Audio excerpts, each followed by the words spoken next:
নমস্কার বন্ধুরা, আমার রান্নাঘরে আপনাদেরকে স্বাগত। আজ আমি চিংড়ি মাছ দিয়ে কচুরলতির একটা রেসিপি নিয়ে এসেছি। দেখুন আমি কি করে করছি। আগেই আমি কড়াতে একটু জল বসিয়ে দিয়েছি। এখন এখানে আমি 1 চামচ নুন দিয়ে দেব।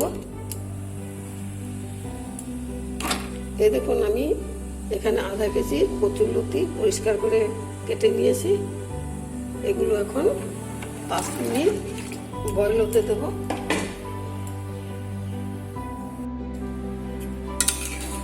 এবার এগুলো একটু নেড়ে চেড়ে ঢাকা দিয়ে রাখবো 5 মিনিটের জন্য।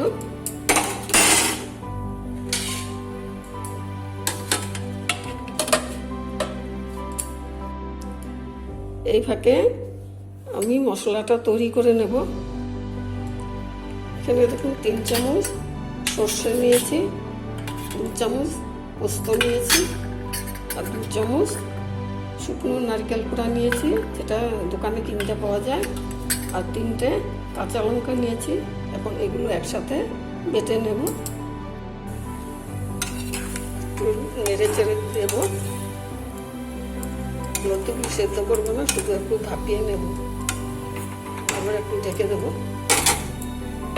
এভাবে আমি 5 মিনিট এটাকে ভাপিয়ে নেব। লতিগুলো ভাপিয়ে নেওয়া হয়ে গেছে। এবার গ্যাসটা বন্ধ করে লতিগুলো সেগুলো ছেঁকে তুলে নেব।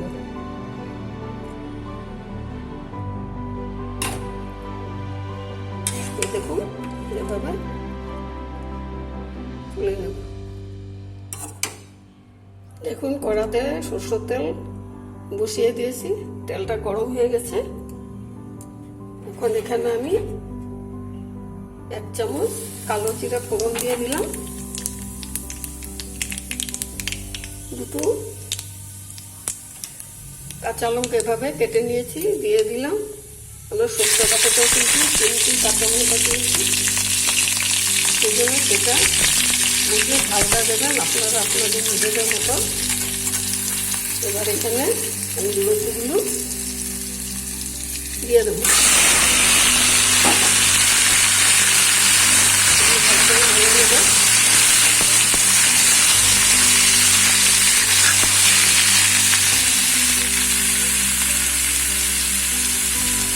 দিয়ে দেবো স্বাদ মতো নুন। সরষে বাটা একটু নুন দেওয়ার সাথে লতিটাও কিন্তু একটু নুন দিয়ে আমি বয়েল করেছি, তাহলে বুঝে নুনটা দিতে হবে। এবার ভালো করে নুনটা মিশিয়ে দেবো।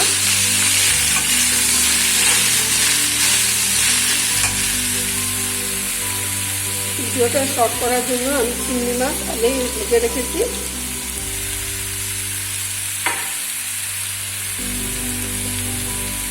এবার এখানে দিয়ে দেবো আধা চামচ হলুদ। এটা হাই ফ্লেমে করবো। আমাদের কচুরলতি কিন্তু 50% সেদ্ধ হয়ে গেছে।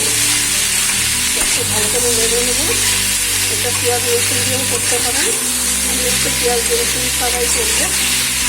এভাবে করলেও কিন্তু খুব ভালো হয় খেতে। এবার আমি কিছুক্ষণ এভাবেই রেখে দেবো ঢাকা না দিয়ে। এভাবে কিছুক্ষণ নেড়ে নেব। অনেকে রান্নায় কালার খুব পছন্দ করে, একটু কালারফুল হলে খেতে ভালোবাসে। সেই জন্য আমি এখানে আধা চামচ কাশ্মীরি লঙ্কার গুঁড়ো দিয়ে দিলাম।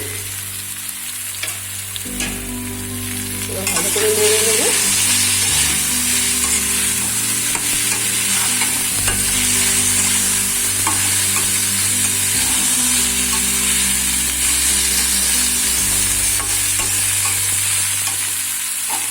আমার রেসিপিটা ভালো লাগলে লাইক শেয়ার কমেন্টস করবেন, এবং যদি অন্য কিছু দিয়ে আরও ভালো টেস্টি হয় সেই সাজেশনটাও দেবেন। এখন আমি কিন্তু ফ্লেমটা একটু কমিয়ে দিয়েছি, কারণ নিচে লেগে ধরা মতো লেগেছিল। এভাবে আমি মিডিয়াম আঁচে লতিটা করে নেব।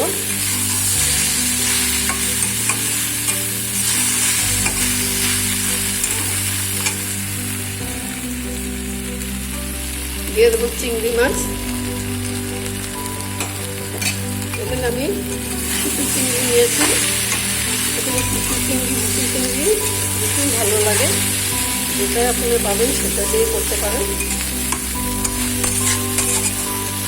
এবার আবার সময় এভাবে হতে দেবো।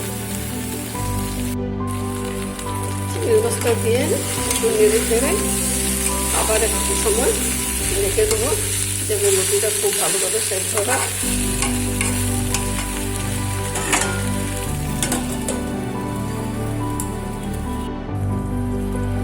এইভাবে 2 মিনিট ঢেকে রেখেছিলাম। এবার ঢাকনাটা খুলে নেব।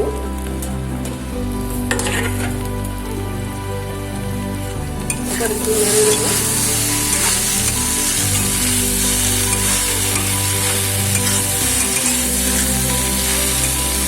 রান্নাটা খুবই সহজ, খেতেও কিন্তু ভীষণ ভালো। আপনারা নিশ্চয়ই ট্রাই করবেন। দেখুন আরো 2 মিনিট আমি ঢেকে দেবো।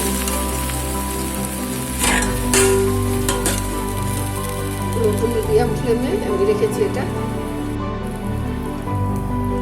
2 মিনিট পরে আবার ঢাকাটা খুলে দিলাম।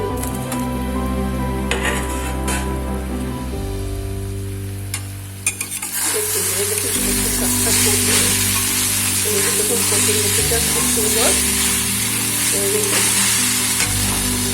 এবার এখানে সর্ষে বাটা, পোস্ত এবং নারিকেলের মিশ্রণটা দিয়ে দেবো। ভালো করে মিশিয়ে নেব।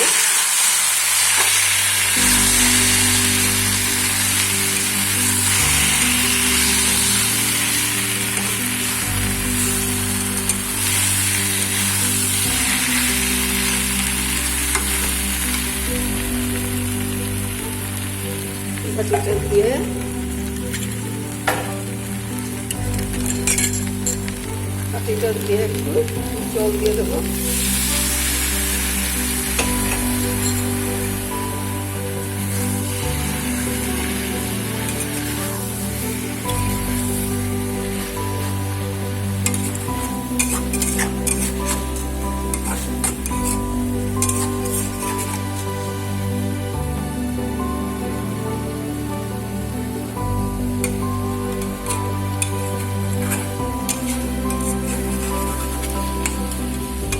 রান্নাটা প্রায় হওয়ার মধ্যে দেখুন, আর 2 মিনিট রেখে নিয়ে নেব। দেখুন আমার কচুরলতি রান্নাটা হয়ে গেছে। কচুরলতি ও সর্ষে বাটা এই রান্নাটা রেডি। এখন এটা আমি একটা পাত্রে নামিয়ে নেব।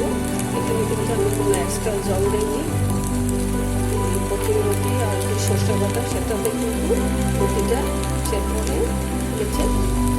এবার নামিয়ে আপনাদের সাথে দেখা যাচ্ছে। দেখুন আমার সর্ষে বাটা, নারিকেল কোড়া এবং এই পোস্তর মিশ্রণে যে বাটাটা দিয়ে করেছি, এটা কিন্তু খেতে খুব দারুণ হবে। আর একটা কথা বলতে ভুলে গেছি, পোস্তটা কিন্তু আমি শুকনো খোলায় একটু তেলে নিয়েছিলাম। আপনারা যে কোনো তেল দিয়ে করতে পারেন, আমি সরষের তেল দিয়ে করেছি। প্লিজ আমাকে একটু সাবস্ক্রাইব করে পাশে থাকবেন এবং কমেন্টস করে জানাবেন।